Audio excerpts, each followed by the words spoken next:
Good afternoon. Thank you for your time. My name is Andrew Orefice, and I reside in New Haven, Connecticut. I represent a not-for-profit agency called Strive, located in New Haven, that also has two sister affiliate sites in Bridgeport and Hartford. As we're all aware, this plan slashes services to most vulnerable neighbors in our communities. Every resident and business has to make difficult financial choices in the last year, and I fully appreciate that our state government is exercising frugality with our tax dollars. However, I do not believe that many of these proposed funding cuts are being made with consideration to the return they provide to Connecticut taxpayers. Services that support families through trying economic times and that provide results that benefit our communities should not be diminished when they are needed the most. Unfortunately, the proposed deficit mitigation plan does just that. Last year, with support from the Connecticut Department of Labor, Strive New Haven was able to serve 150 low-income job seekers through its employability training programs. This performance-based funding helps serve single mothers, dislocated workers, and former offenders, people who had all but given up on finding employment. Overall, these are the same individuals who previously had been relying on state assistance just to survive. Access to employment and long-term support as a result of Strive's programming is helping these individuals and their families work towards economic success and independence. Strive works with the hardest to serve in our communities and supports them in getting back to work. Due to the current economic crisis, the number of people seeking Strive services has increased by 25%.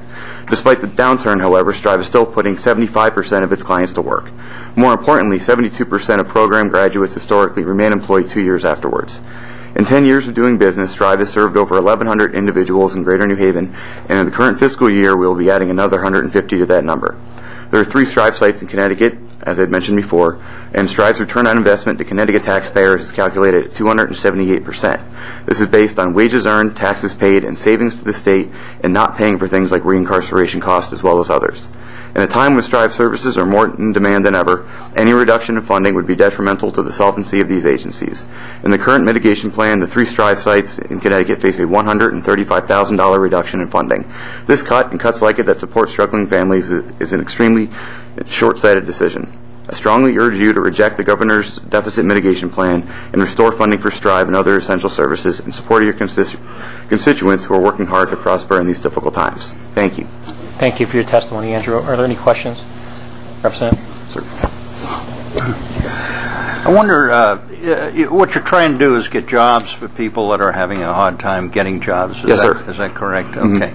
And one of the major problems you're dealing with right now, I'm sure, is there aren't a lot of jobs out there because of the economic situation, to say nothing of the budget turmoil we have in the state. Do you have any suggestions as to how we might go about trying to mitigate that to make your job a little easier? You're saying outside of budgetary concerns, you mean? As far as budgetary concerns for the state. I'm looking at the whole budget. Gotcha. So if we put money into your program, or don't cut money in your program, we've got to cut it someplace else or find some income coming in from another source to solve the problem. What suggestions might you have? Very early on, I believe it was Senator DeBicella, although I'm not positive, who had mentioned something like if you would privatize the work that ARC did, you would pretty much save the deficit that the state is facing now. There's a lot of privatization that I think many of my colleagues in the room today are doing. Essentially, it's services that state either is doing or is outsourcing to us that we're able to do a lot more efficiently than what state agencies are doing.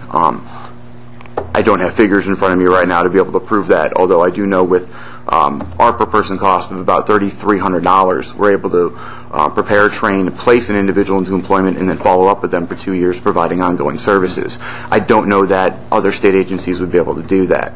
I know that that doesn't exactly answer your question because you need cuts now. To move, so what your suggestion is to move some of the things done internally in the state to an organization, your organization, or one like yours, because you could do it cheaper than the state's doing it now? I definitely. Yes. Thank you. Thank you, sir. Much. Are there any further questions? Thank you for your testimony. Have a great evening. Joe Mann, followed by Richard Spears, followed by Laura Glome.